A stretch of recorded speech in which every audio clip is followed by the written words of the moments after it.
Moringa oleifera atau daun kelor memiliki daun yang berbentuk bulat dan kecil yang tersusun dalam satu tangkainya.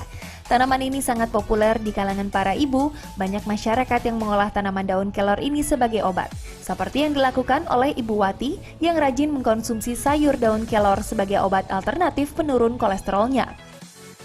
Bu Wati, Bu, asik banget. Iya, ini lagi ngapain? Petik daun kelor, Mbak. Oh, ini yang namanya daun kelor? Iya, Mbak. Oh, kayak gini bentuknya ya? Iya. Ini buat diapain nih, Bu? Sayur yang muda-muda di sayur, Mbak. Oh, di sayur. Sayur bening kayak gitu? Sayur bening bisa, dipakai santan juga bisa. Oh, oke. Disantenin gitu. Semacam kayak daun singkong, bumbunya gitu bisa. Emang manfaatnya apa sih buat tubuh? Untuk mengurangi kolesterol. Oh, emang Ibu ada kolesterol? Ada sedikit. Oke. Banyaknya berapa, Bu, kalau dimasak sama Ibu? Ya cukup aja lah. Kita bisa seminggu 2 kali kayaknya gitu. Ya udah deh, aku mau lihat dong, Bu, gimana cara masak daun kelor. Ya udah langsung aja lah, Bu ya. Yuk, Ya. langsung Ya, nih kita langsung cobain jadi, nanti ya. ya.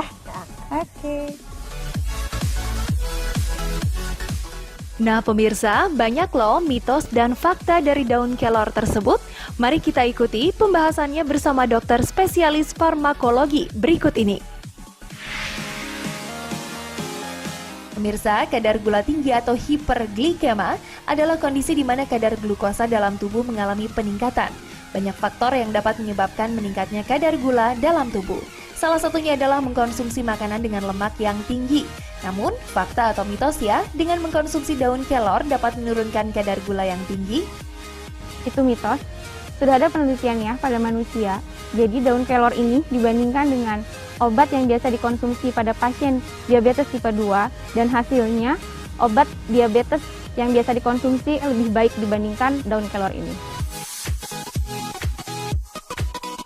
Hati dan juga ginjal merupakan organ yang berfungsi untuk menyaring racun di dalam tubuh. Namun fakta atau mitos ya pemirsa, kalau konsumsi rebusan air daun kelor berlebih dapat mengganggu fungsi hati? Itu fakta. Daun kelor ini sudah ada penelitiannya untuk toksisitas atau untuk yang keracunan apabila dosisnya berlebih, yaitu pada dosis 400 mg per kilogram berat badan per hari sampai dengan 1600 mg per kilogram berat badan per hari dapat menyebabkan kerusakan fungsi hati.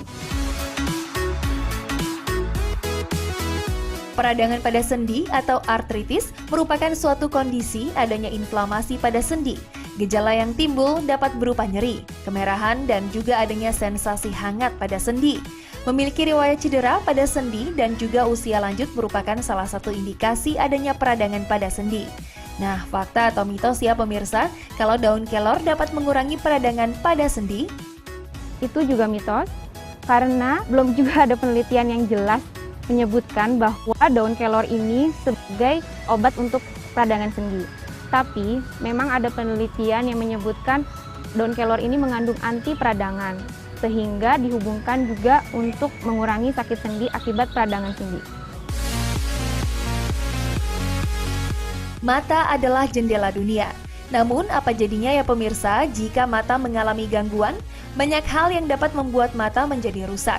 Salah satunya adalah terlalu lama berada di depan komputer. Namun, sebagian masyarakat percaya bahwa daun kelor dapat menyehatkan mata. Itu fakta atau mitos ya? Itu fakta.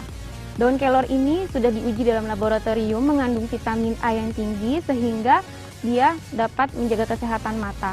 Bahkan kadarnya 4 kali lebih tinggi dibandingkan wortel.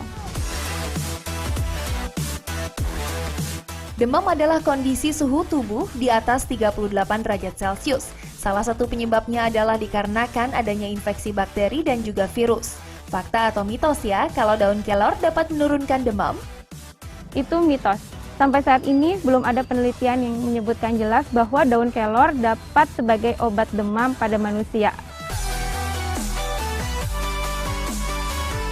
Pemirsa, penyakit jantung merupakan indikasi adanya gangguan pada jantung, di mana jika fungsi jantung untuk mengalirkan darah ke seluruh tubuh tidak berfungsi dengan baik, maka akan menimbulkan masalah yang serius. Sebagian masyarakat percaya bahwa daun kelor dapat menurunkan risiko penyakit jantung. Itu fakta atau mitos ya?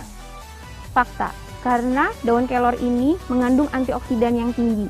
Ada manfaatnya daun kelor ini untuk kesehatan jantung sehingga dapat mencegah terjadinya penyakit jantung koroner. Hanya untuk mencegah. Daun kelor ini dia dapat menurunkan kadar lemak yang jahat. Penelitiannya masih terbatas pada manusia dan itu penelitiannya baru pada hewan. Jadi dia tidak bisa untuk menggantikan obat.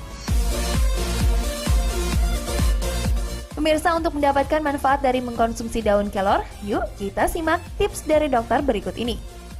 Berikut ini adalah tips untuk mengkonsumsi daun kelor yang tepat. Yang pertama, tidak lebih mengkonsumsi dari 2 gram per hari, karena dapat mengganggu fungsi dari hati. Baiknya dikonsumsi dalam bentuk ekstrak supaya sesuai dengan kebutuhan. Cara pengolahannya dapat dimanfaatkan dalam bentuk sayur ataupun dalam bentuk air rebusan yang dilarutkan dalam 100 ml air ataupun dalam bentuk ekstraknya.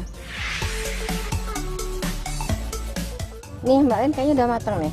Oh, ini udah jadi nih ya? Udah Oke. jadi. Bu, saya mau coba rasanya Ya, kayak apa sih ya? Silakan nanti tadi coba ya. Saya coba dulu ya. Rasanya kayak apa ya?